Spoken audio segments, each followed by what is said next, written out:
Toda persona tiene un potencial ilimitado. Hemos de reconocerle una dignidad singular.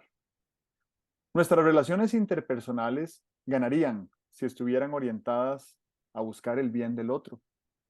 Hay relaciones singulares con la pareja, con los hijos, con los discípulos, con los maestros, con los colaboradores y con aquellos, a veces desconocidos, a quienes influenciamos o Ujú, nos influencian. ujú. Procuramos intentar enseñar o ayudar a florecer al otro. ¿Cómo osamos saber lo que debería hacer el otro? ¿Aplicamos o conocemos técnicas de amor? Buenos días, Álvaro Cedeño y Álvaro Cedeño les saludan en este episodio número 154 de Diálogos con Álvaro Cedeño. Esta es una conversación intergeneracional que toca temas como acción humana eficaz, espíritu emprendedor, transformación de conflictos y políticas públicas. Hoy para conversar sobre el artículo publicado esta semana en la página web alvarocedeno.com titulado Facilitación y facilitadores. Papá, se me hizo el pedido Sí, de hombre, hablar sobre este tema. lo pediste la última vez, ¿verdad? Que hablamos. Y Sí, cuando estabas conversando de eso y dijiste, a mí me interesaría mucho saber qué es lo que hay detrás de la facilitación. Y yo pensé en contestarte, pero dije, no, mejor escribo un artículo y tenemos una charla específica sobre un tema tan importante, ¿verdad? yo creo que es un tema del que yo había querido saber más desde hace muchísimos años. Siempre digo que el primer contacto que tuve en mi vida con la facilitación fueron algunos eventos en los que me invitaste a acompañarte, donde Mm, facilitaba sesiones para ejecutivos. ujú. Y tengo muy grabadas algunas de esas escenas, ¿verdad? De esos, me tocó la rara experiencia, bueno, rara en realidad, no sé si es tan rara, más bien creo que es más común de lo que uno querría admitir, de, de estar en presencia de un motín en el grupo, donde la gente llega a un punto en el que prefiere no continuar porque no entiende para qué está haciendo aquello y que Sí, es una sí, sí. pérdida de tiempo Ajá, y que los jefes ajá, se lo van a tomar de una manera muy superficial y ese recuerdo lo tengo muy claro. ujú, ujú. Después, cuando entré a la labor de trabajo voluntario, pues ese trabajo era estrictamente de facilitación para los que Sin duda, éramos claro, líderes, coordinadores, y claro, claro. tuve una Ujú, extraordinaria maestra claro. en facilitación, Delia Peña, Ujú, a quien guardo en muy alta estima, ujú, y, y pues entonces tuve la oportunidad de practicar facilitación claro. muchísimo. Ahora, 20 años después de aquellos años, me doy cuenta de que la facilitación como una actividad humana, como una profesión, como un servicio que se vende, ha proliferado muchísimo, ¿verdad? Y sigo sin entender y sin saber de dónde viene, a dónde puede uno especializarse en eso y aprender más Ujú, sobre el ujú, asunto. Y bueno, pues claro que cada vez que uno tiene la oportunidad de trabajar con un grupo de personas en una organización o en una presentación que uno puede hacer para otros, puede incorporar técnicas de facilitación en todo momento sin ninguna duda y creo que eso le da muchísimo más vínculo a la participación de quienes están en esa sesión. Pero te cedo la palabra porque sé que tienes muchísimo más que decir al respecto. Pues es interesante tu inquietud de dónde sale lo de la facilitación. Yo pienso que creo que los primeros esfuerzos, no sé, no me lo he encontrado eso documentado, pero los primeros esfuerzos por ir introduciendo algo como la facilitación, creo que parten de Carl Rogers, ¿verdad? Carl Rogers era un psicólogo clínico y empezó a hacer algunos cambios, ¿verdad? Empezó primero a cambiar la denominación de paciente por cliente, le llamaba cliente, eh, porque dice, bueno, es un cliente como el que llega a pedir el servicio de un abogado o el servicio de un ingeniero, ¿verdad? No es un paciente, no lo etiquetemos desde el arranque, ¿verdad? Y segundo, empezó él a indagar sobre lo que era la esencia de la terapia en una relación de psicología clínica. Y incluso, pues, llegó a afirmar que lo importante en la terapia era escuchar de manera activa, de manera aceptante al cliente. Mencionaba, fíjate, hace, quién sabe, 60 años, tal vez, o más, no sé, mencionaba la posibilidad de que una máquina te devolviera comentarios que tú hacías, ¿verdad? Por ejemplo, recuerdo que mencionaba Carl Rogers, dice, alguien viene y le dice a la máquina, estoy angustiado, eh, me siento muy angustiado. Y la máquina le decía, sí, te sientes angustiado. Y si se lo dijera en un tono neutral, ¿verdad? No que se llevara las manos a la cabeza y le dijera, uy, estás angustiado, porque entonces estaría calificando la angustia como una cosa indeseable. Pero si la máquina devuelve y dice, sí, estás angustiado, eso es una dimensión de la aceptación y que eso ya contenía semillas de contribución a que el cliente encontrara su situación, pues como normal, como manejable y tal, y que eso es terapéutico, ¿verdad? Bueno, entonces yo creo que de ahí apareció el tema de la facilitación, que la facilitación es básicamente recibir al cliente, ver dónde está, aceptar dónde está y plantear un ambiente para que él mismo, y si se trata de una reunión de grupo, para que el grupo mismo vaya encontrando caminos. Claro que esto tiene la trampa de que me parece que a simple vista o en los primeros 10 minutos de contacto no se puede distinguir a un buen facilitador de uno que no tiene ni puñetera idea de lo que está haciendo, ¿verdad? Eh, pero eso es casi que anecdótico. Eh, hay técnicas que son principalmente el silencio. Yo una vez, un cliente me dijo, vea, yo necesito hacer una sesión como las que he visto que usted hace, pero en el tema y el grupo no se sentirían cómodos con un externo. Así que, ¿por qué no me da instrucciones para intentar yo, que he participado en programas como los suyos, para intentar conducir yo ese programa de proceso de facilitación? Y yo me puse a darle una serie de...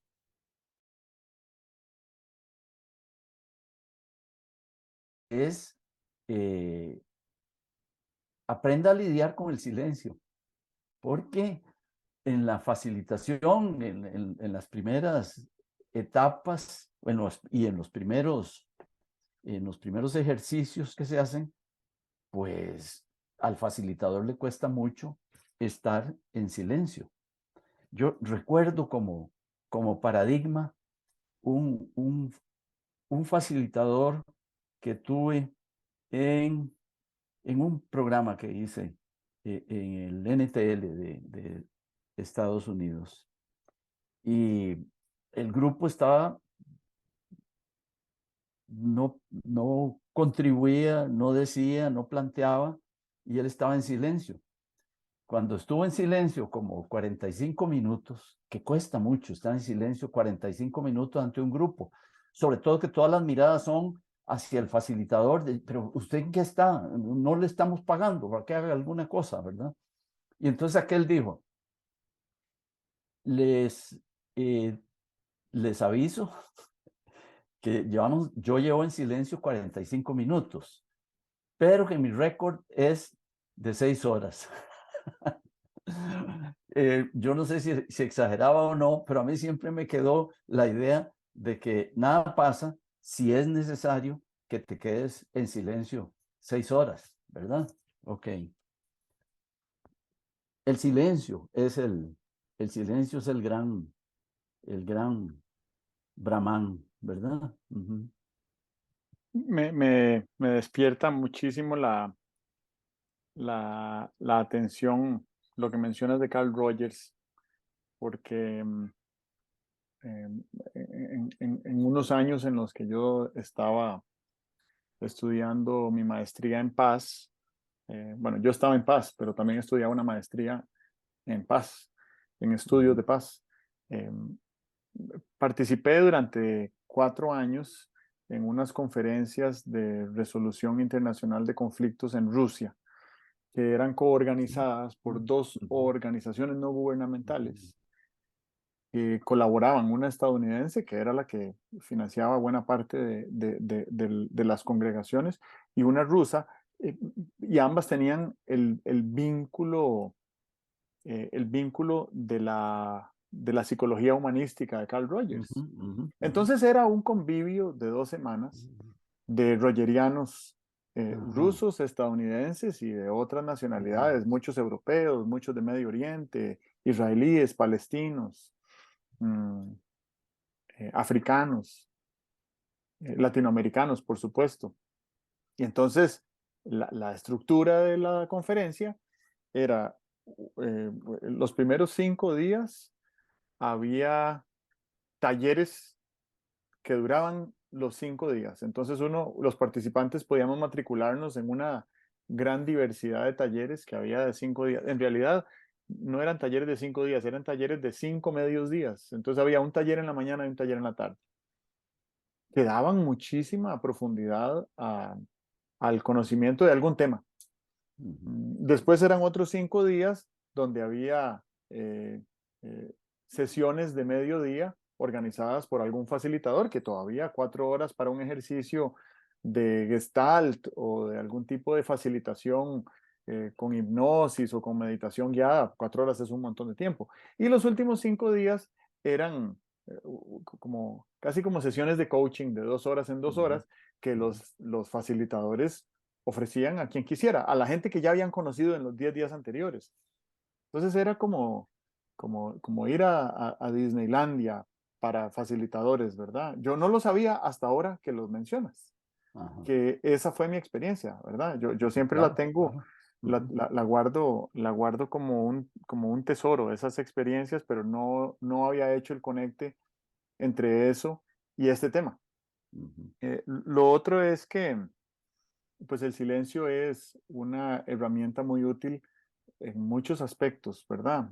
Hay quienes sostienen que lo que le da armonía a la música es el silencio ujú. o los silencios, Las ¿verdad? Si, pausas, sí. si no hubiera Ujú. silencios, la música sería muy, Un chorizo de notas. sí, sería muy contaminada de Ajá. ruido, ¿verdad? Sí, sí, sí. Parecería más ruido que otra cosa.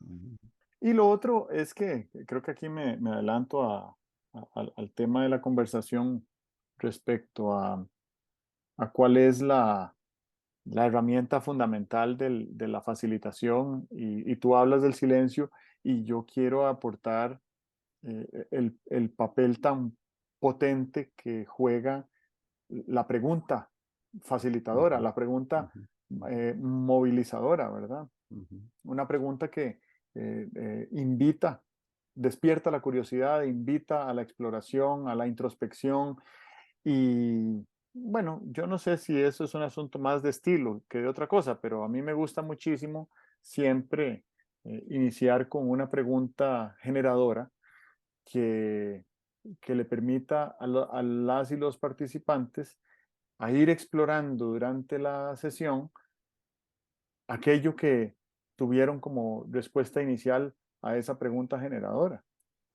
Se convierte casi como en una intención para la sesión.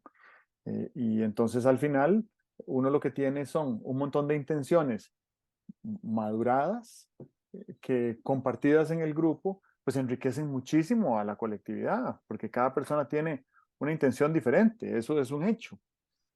Así que siento que la facilitación es la técnica por excelencia de la co-creación o de la coimaginación, ¿verdad? De la generación de ideas que no hubieran surgido de otra manera, por esa polinización cruzada que opera entre las opiniones convergentes y divergentes mías y de los demás, en un espacio donde si yo hubiera estado solo, aunque hubiera tenido a una persona facilitando, no hubiera sido el mismo resultado, ¿verdad? Sí, de acuerdo.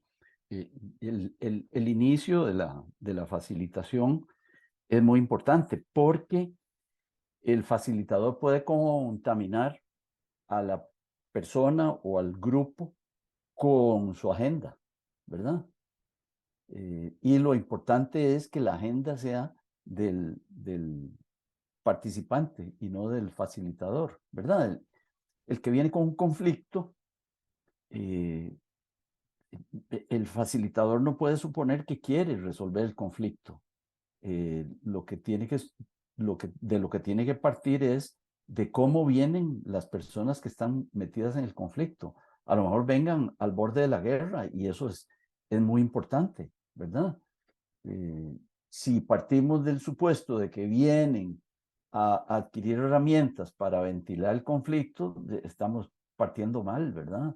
Eh, Fíjate que bueno, de conflictos vamos a hablar otro día, mejor, ¿verdad? Porque en un conflicto, una de las cosas que bloquea la solución es que la gente le tiene temor al conflicto. Los que son bien intencionados se culpan a sí mismos y dicen, puchica, ¿cómo es que estoy yo metido en este conflicto con este ciudadano o con este grupo? Y tenemos que partir de la aceptación de que en nuestra naturaleza existe la tendencia al conflicto, ¿verdad? A eso es a lo que llamo no contaminar al participante, al discípulo, al pupilo, al hijo, con nuestra agenda. Y eso cuesta muchísimo. ¿Quién se atreve a, quién se atreve a dejar que sus hijos elijan la agenda? Si uno siente que uno tiene una agenda educativa como padre y que debería irla desarrollando. Y desde luego que me parece que tiene derecho el padre a tener una agenda educativa, pero mientras no sonde o cuál es la agenda del hijo, o cuáles son las inquietudes, o cuáles son los impulsos del hijo, me parece que le está imponiendo su propia agenda.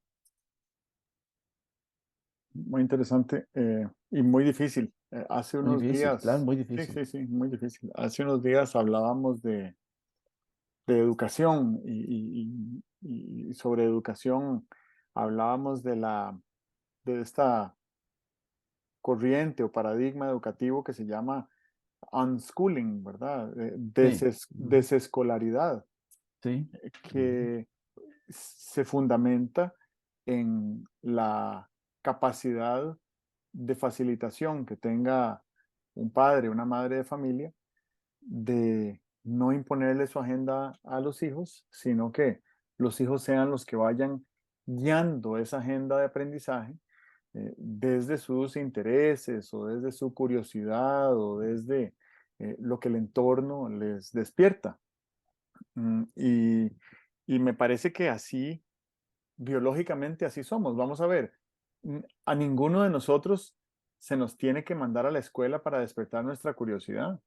claro. Es, Ujú, es instintiva la curiosidad, ujú, ujú, instintiva, ¿verdad? O sea, desde el primer día que exploramos tocar el pezón de nuestras madres con los dedos en vez ujú, de metérnoslo en la ujú, boca, ya ujú, estamos incurriendo en una claro. exploración desde la curiosidad. Ujú, Y yo siento que esa curiosidad se puede alimentar, ¿verdad? Y también siento que esa curiosidad se puede atrofiar.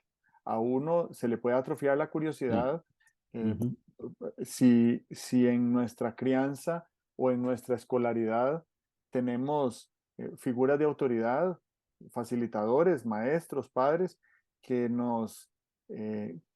que nos castigan la exploración, ¿verdad? Ujú. Y ese deseo de saber qué hay más allá, qué hay a la vuelta de la esquina, qué pasa si si tiro esta piedra dentro de ese balde de agua lleno, ¿verdad? Y entonces, eso yo creo que es importante de tener en cuenta, que la curiosidad, nacemos con ella, la podemos estimular y también se puede atrofiar. Y creo que tenemos que tener cuidado. Lo otro es que em, nosotros somos máquinas de aprendizaje. Sí, Nuestro cerebro, para empezar, sobre todo el neocórtex, que es la adaptación de hardware más revolucionaria que ha habido en nuestro cerebro en los últimos, bueno, tal vez en los últimos 2 millones de años, pero esto sucedió hace 200.000 años y a partir de ahí nos convertimos en una máquina de supervivencia. Veamos por dónde vamos ahora, ¿verdad? Cuánto hemos sobrevivido, cuánto hemos expandido nuestra capacidad de vivir, de asentarnos, de generar, de producir alimentos, tecnología, riqueza en múltiples formas. Eso creo que tiene que ver con nuestra capacidad de supervivencia, pero esa capacidad de supervivencia está acompañada por una, una condición neurológica que nos ha convertido desde hace también un par de millones de años en verdaderas máquinas de aprendizaje. Ninguna otra especie en el planeta aprende a la velocidad a la que aprende el ser humano, tiene la capacidad de incorporar, de sistematizar, de sintetizar, de retransmitir conocimientos. Y entonces eso hace que generación tras generación, desde hace miles de generaciones, nosotros sabemos mucho más que la sí. generación anterior. Ujú, ujú, ¿Verdad? Y lo vemos ujú, ahora, pues obviamente no hay que dar claro. muchos ejemplos, pero uno Ujú, ve cómo un niño se desenvuelve con la tecnología y es muy diferente a cómo yo me desenvolvía con la tecnología ujú, en una época en la que las tecnologías digitales más próximas eran un televisor a blanco y negro ujú, de mala calidad, ¿verdad? ujú, Entonces siento ujú. que ahí hay como unos preceptos que enriquecen esta agenda de desescolaridad. Y si nos ponemos a pensar también, nos damos cuenta de que independientemente del sistema educativo y la condición en la que se encuentre, del tipo de escuela al que vayan los hijos, em, hay muchísimo crecimiento y muchísima fertilidad y muchísima polinización cruzada en nuestro desarrollo fuera de las estructuras Sin formales duda, claro, claro. Ujú. de ¿Cómo aprendizaje y de no? escolaridad, ¿Cómo ¿verdad? no? Ujú, Yo lo he dicho siempre y lo sostendré por algún tiempo mientras no se demuestre lo contrario, que la institución donde yo me desarrollé más desde el punto de vista de aprendizajes formales fue trabajando como voluntario y no en ninguna institución académica, ujú, lo cual no ujú, es un demérito de las instituciones académicas. Ellas ujú, me dieron una serie de destrezas y herramientas, pero la capacidad de experimentación que da claro. el trabajo voluntario Ujú, es algo que no se compara con nada, ni siquiera con el trabajo remunerado, es diferente en muchos aspectos. Y lo último que quería aportar en esta intervención es que la facilitación en entornos grupales donde hay conflictos que trascienden la dinámica política del grupo, son muy complicados, ¿verdad? Y tratar de sentir al grupo y darse cuenta de que hay una tensión contra alguna persona o desde alguna persona y que hay una agenda política oculta en el grupo, eso es muy complicado. Y lo he visto en diplomacia, que pues en diplomacia uno parte del hecho de que todos en el grupo estamos al mismo nivel, a pesar de que entendemos las obvias diferencias de los que tienen mayor comercio o mayor capacidad militar o mayor recurso natural.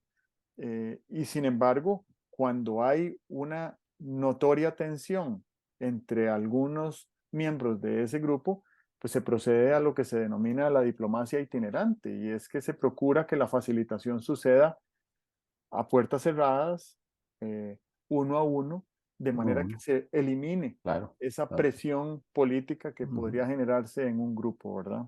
ujú, ujú. Muy bien, muy bien. Tú decías que, que has aprendido mucho en el trabajo voluntario y, y, y no decías la calidad del trabajo voluntario, ¿verdad? Si uno se imagina que lo que te ponían era a llenar cajas para enviar a no sé dónde, pues eso no desarrolla mucho. Pero lo que tú estabas haciendo era sensibilizando niños y preadolescentes sobre la importancia de las diferencias entre personas de distintas nacionalidades, ¿verdad? Esa cosa que hacías me parece que es muy importante y es posiblemente lo que te ha dado todo el fruto de ese trabajo voluntario, ¿verdad? Ok, vieras que yo a veces pienso mucho en mis profesores de colegio y concretamente pienso en los profesores, desde luego, en el profesor que primero pienso es en el profesor de cuarto y quinto año de matemáticas, que era don Bernardo Alfaro, pero pienso en otros profesores que salimos del colegio eh, sin sentir que nos habían dejado ninguna huella. Eh, el profesor de matemáticas me dejó una huella profunda. Pero entonces pienso en nuestro profesor de música. Se llamaba don Francisco González. Y don Paco, eh, en todas las sesiones de música, ponía música clásica. Antes decía que era lo que iba a poner. Daba un esquemilla ahí de historia de la pieza musical que iba a poner. La ponía y nos poníamos a hacer tareas, ¿verdad? No era que estábamos escuchando la música. Al cabo de todos los años que han pasado, yo me encuentro compañeros que desarrollaron una verdadera sensibilidad por la música y un enorme conocimiento sobre la música. Eh, ¿Cuál sería la agenda de don Paco? Porque a mí me dejaba que me pusiera a hacer tareas mientras sonaba la música y posiblemente no pensaba que aquel otro que estaba sentado unos asientos más allá iba a desarrollar una cierta erudición musical. Yo tengo compañeros que no son músicos de profesión y son musicalmente eruditos, ¿verdad? Ok. ¿Cuál es la agenda de don Paco? Si la agenda de don Paco hubiera sido no hagan tareas, todo el mundo a escuchar y después tienen que escribirme lo que sintieron cuando estaba sonando la música, yo creo que hubiera sido una clase aversiva, ¿verdad? Pero nos dejó en libertad. Yo no creo que él supiera mucho para qué era la libertad de un muchachillo de 14 y 15 años. No, porque eran tiempos de muchísimo autoritarismo, ¿verdad? Especialmente entre los docentes. A algunos todavía no se les quita. Eh, pero nos dejaban libertad y entonces a lo que iba. Alguien podría preguntarme, pero entonces usted no obtuvo ningún fruto en esa clase de música. Hombre, aquí pego con Simon Sinek, como el juego es infinito, como el juego no se termina con el bachillerato, como el juego no se termina cuando terminaste tu carrera universitaria, sino que continúa. Para mí, y te lo digo de veras con verdadero, con verdadero conciencia, ¿verdad? Y con verdadera admiración por el suceso. Yo todavía pienso en don Paco, el profesor de música, a cuya música no le ponían ninguna atención. Y a veces lo que siento es ¿cuánto perdí? Y eso es importante, es una energía importante para mí. Si uno dice, ¿cuánto perdí? Y se lamenta negativamente de lo que perdió, pero yo digo, ¿cuánto perdí? Y eso, esa energía de la culpa de lo que perdí, se me transforma como en una alerta de sensibilidad por la música y por las cosas que en aquella música eran objeto, ¿verdad?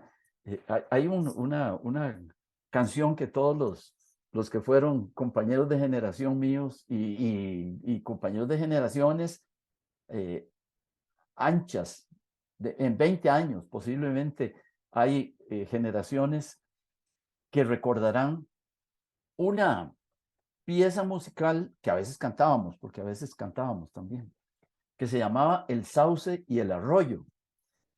Yo camino en un parque donde hay un arroyo y no puedo mirar el arroyo sin repetir que tan dulce cantaba el sauce que oyendo la melodía, el arroyo se dormía serenamente en su cauce.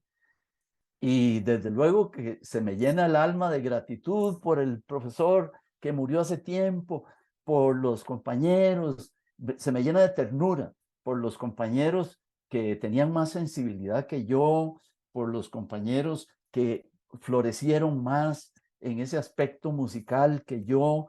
eh, es bien, bien llamativo que frutos cero que había en mí en ese tiempo se han convertido, después de todos estos años, en frutos que yo valoro, ¿verdad?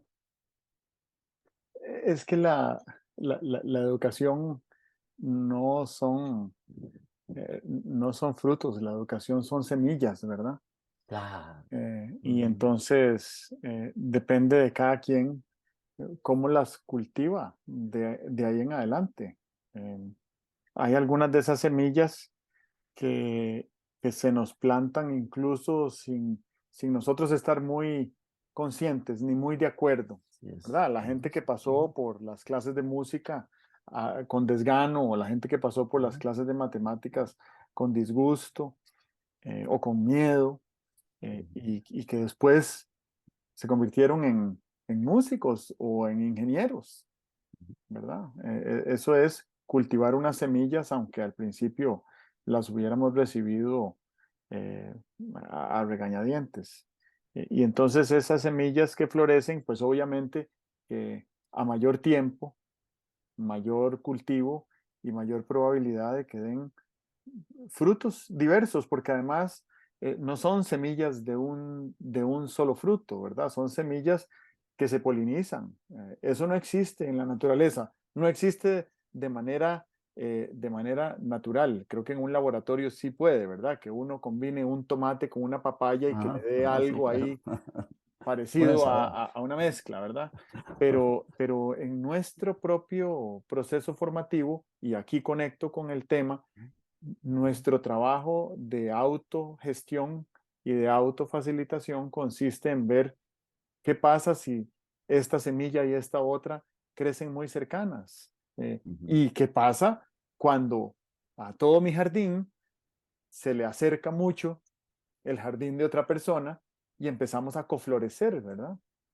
ujú. Y ahí, pues ahí ya después de 16 años de matrimonio, a uno se le olvida cuáles semillas eran de uno y Sí, cuáles claro, eran de claro. ella, ¿verdad? Ujú, ujú, Lo otro es que me parece que la educación tiene por finalidad la libertad, y eso nunca nos lo dicen así. Bueno, es una hipótesis que tengo, pero es una ujú, hipótesis que está sesgada porque la educación Waldorf, basada en la antroposofía de Rudolf Steiner, es descrita como una educación para la libertad. ujú, A los niños y a las niñas que van a ese método educativo se les enseña a gestionar su libertad, y gestionar su ujú. libertad incluye gestionar el aburrimiento, Ajá, ¿verdad? ujú, y gestionar tareas rutinarias y gestionar la colaboración en comunidad y gestionar, ayudar a quienes necesitan ayuda. Y entonces siento que es un sistema educativo muy intencional en cultivar esa, esa capacidad de, ¿de qué? De desenvolverse en libertad, que ujú, no es ujú, algo, no es algo sencillo, ni es algo garantizado tampoco. También ujú. hemos hablado mucho este año principalmente sobre eh, diferentes grados en los que algunas libertades se han venido disminuyendo, entonces necesitamos que más gente entienda Claro, el valor que tiene la claro, libertad, claro. Ujú, cómo gestionarla y cómo ujú. ayudar para que florezca, ¿verdad?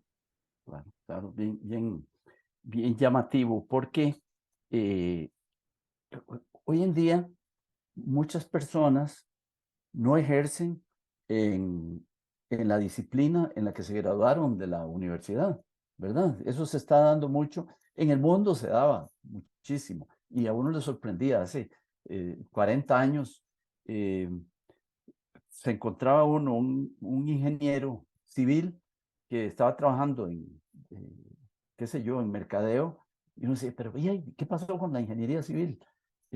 Yo recuerdo esa pregunta que yo me hacía eh, allá en actividades grupales fuera del país, pero hoy en día eso es frecuente. Y entonces, sí se oye mucha gente diciendo, hombre, viste, eh, es farmacéutico y ahora hace no sé qué cosa. ¿Para qué le sirvió tanto sacrificio, verdad? Yo en eso estoy clarísimo y parto de lo que tú estás diciendo. Fundamentalmente nos educamos, fundamentalmente, para profundizar nuestra libertad, como dijiste antes. Y para profundizar la libertad, que es capacidad para elegir, hay que desarrollar la razón. Cuanto menos desarrollada tengas la razón, menos grados de libertad tienes en tu vida. O sea que uno debería decirle a los estudiantes que llegan a la universidad el primer día, aquí vienen a fortalecer su capacidad de ser libres. Olvídense, seguramente van a tener que aprender muchas cosas y van a tener que hacer muchos esfuerzos, pero a lo que vienen fundamentalmente es a llegar a ser personas libres, ¿verdad? Eh, y eso es extremadamente importante porque en la madurez, en la madurez, los retos mayores que tienes son de cómo ejercer tu libertad en determinadas elecciones, en determinadas decisiones. Y unas personas tienen más capacidad de elegir que otras. Y en parte lo han adquirido porque han tenido una formación disciplinaria, académica, cognitiva. Ahí esa cosa tenemos que decirla y subrayarla porque el cuento ese de que va a la universidad a hacerse de un machetico, me parece a mí que es perjudicial. Eso es contribuir a que el sujeto se esté capacitando para que un día lo agarre el mercado laboral y lo ensalce, lo estruje, lo explote, lo desarrolle. Y cada uno de nosotros debería poder elegir si quiere ser explotado, ensalzado, desarrollado o estrujado. Ujú, Ese sistema educativo también es un sistema educativo antiguo, ¿verdad? Basado en otro tipo de paradigmas, donde las personas que tenían la posibilidad de llegar a la universidad se graduaban con un grado de bachiller, ujú, entraban a un trabajo ujú, generalmente técnico, trabajaban 35 años y luego se retiraban y se morían. Y todos esos factores han cambiado porque claro. ya no nos morimos a los 60 ni trabajamos 35 años con un mismo empleador, ni basta con un grado de bachillerato para tener un puesto técnico que nos permita desarrollarnos. Necesitamos empezar a articular lo que ya hemos ido aprendiendo en una rama de la ciencia o en una rama académica, complementándola con algunas otras, ¿verdad? Entonces existen los grados de maestría, existen los diplomados, existen los programas ejecutivos y una gran variedad de formas de actualización profesional que utilizamos los profesionales actuales para continuar diversificando nuestro acervo de conocimientos y ponerlos al servicio de la comunidad. Y también siento que hay otro elemento acá que es importantísimo. Cuando hablabas de convocar a a los estudiantes de primer ingreso universitarios y decirles, ustedes vinieron aquí para aprender a ser libres. Siento que también eso requeriría de un esfuerzo con las autoridades universitarias, quienes son maestros en las aulas, ¿verdad? Y entender que esa agenda de libertad nos conviene a todos, porque Ujú. pues también uno se encuentra casos de maestros que están ahí por alguna razón, pero que no querrían que los alumnos supieran tanto como él, Ujú. ¿verdad? Y bueno, y además vivimos en una era en la que hay más información disponible en la punta de nuestros dedos a través de la Internet de la que tiene cualquier maestro, o todos los Claro. maestros, Ujú, o todas las ujú, universidades, ¿verdad? ujú, Y ujú. entonces nuestra capacidad de búsqueda y de integración de conceptos en la línea de lo que estamos desarrollando como profesión, creo que también tienen mucho que ver con los grados de libertad que vayamos adquiriendo. A mí me parece que es más probable, y lo vemos cada vez más suceder, que hay personas que cuando tienen que elegir qué hacer como estudio universitario, eligen un camino alternativo donde van complementando su afán de libertad con diferentes aprendizajes que van adquiriendo en línea de manera gratuita o a un bajísimo costo Ujú. con, con el respaldo certificado de instituciones académicas Sí, claro. altísimamente Ujú, reconocidas. ujú. Entonces siento que esa cada vez más va siendo una opción. Claro. Yo sé Ujú, que esto hace, bueno, cuando hablábamos del futuro de la educación hace 3 años y tal, no, sonaba como algo del futuro, pero desde ujú. hace 2 años, Google y muchas otras empresas de tecnología están recibiendo aplicaciones, bueno, vamos a ver, reciben aplicaciones de personas que quieren trabajar en la empresa, aunque no tengan un grado universitario. Sí, claro, claro. Y si Ujú, cumplen con los requisitos, pues son contratadas. La empresa no ujú, va a discriminar a alguien que no tiene un bachillerato o una ujú. maestría, ¿verdad? Y lo otro es que Google y otro grupo de empresas creó una especie de universidad en línea, y esa universidad en línea le permite a cualquier persona desarrollar una amplia gama de destrezas que son necesarias y requeridas por esa industria digital. Y Ujú. entonces una persona se gradúa en 10 semanas de un programita que hizo haciendo un esfuerzo de 5 horas diarias y puede ser contratada con un muy buen salario a pesar de tener 16 años de edad y vivir todavía en la casa Ujú. con sus padres Claro, y de claro. ni siquiera haberse graduado del colegio. Ujú, ujú. Estamos en otra era y Otra era. esa era yo siento que amplía los grados de libertad a los que está expuesta la juventud actual. Muy bien, muy bien. Ahí la pregunta interesante sería, y una vez la vi planteada por ahí, ¿qué deberían hacer, digamos, las universidades en los estudios de pregrado, ¿verdad? No, no estoy hablando de doctorado, que es otro cuento, pero en los estudios de pregrado, ¿qué deberían hacer las universidades, siendo que ahora uno puede buscarse nanogrados de altísima calidad en instituciones que son muy reputadas en el mundo?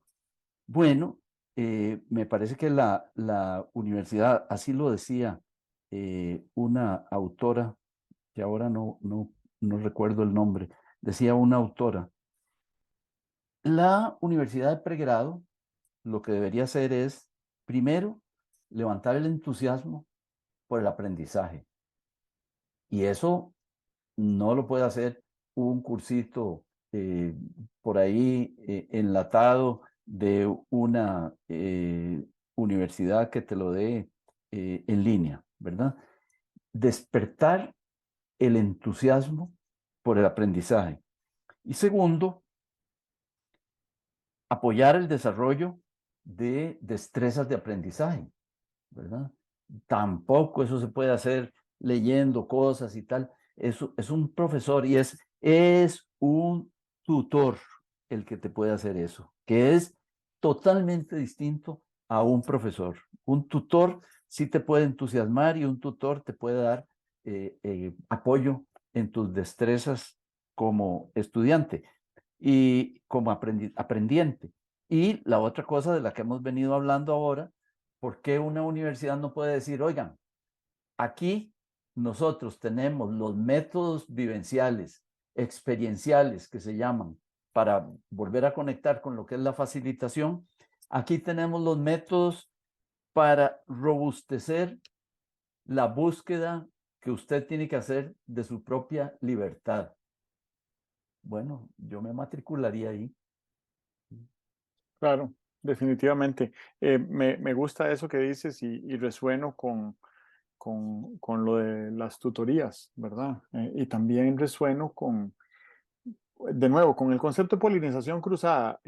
Me viene a la mente un recuerdo de la universidad en Noruega, que es una universidad con un sistema muy libre, donde al inicio del curso le dan a uno todo el material que va a ser evaluado al final del curso y no te dicen si va a haber lecciones magistrales. Y si las hubiera, pues ahí por ahí las van calendarizando, pero serán 5 o a lo sumo 10 lecciones magistrales a lo largo de un semestre para cubrir todo un semestre académico de maestría. Ujú, ujú. Yo diría, recordando esa experiencia, que esas lecciones magistrales eran esfuerzos por levantar el entusiasmo por el aprendizaje. Oh, qué ¿Sí? interesante. Sí, Ujú, ahora que lo mencionas, ujú, siento que es así. ujú. Em, y después, una recomendación reiterada que nos hacían era em, tener, tener una ración diaria de material que debíamos estudiar para el examen del final de curso, que estaba meses en el futuro, Ujú. y en el ínterin interactuar mucho con los compañeros para Claro, aprender unos ujú. de otros, Muy bien, pero muy bien, claro. ¿verdad? Ujú, sí. Me pareció un método completamente diferente a todo lo que yo había conocido y me resultó de altísimo aprovechamiento vivencial y también Ujú, académico, ¿verdad? ujú, Creo ujú, que es importante decir que el resultado de ese primer semestre y de ese único examen oral, que es un examencito de media hora con todos los profesores del curso, más otros 2 invitados de la universidad, me permitió tener un desempeño merecedor de una beca académica para el resto del programa. Así que ujú, eso creo que que fue un resultado, un claro, cobeneficio claro. Muy de ese bien. método educativo, Ujú, ¿verdad? muy bien, Me muy doy bien. por satisfecho con esta conversación. Sé que tienes algo más que decir. Bueno, básicamente para padres, para jefes, eh, para facilitadores en general, hay que respetar, pero intensamente, la singularidad de cada una de las personas que tenemos ahí como hijos o como colaboradores o como estudiantes. Todos son singulares y todos son diferentes.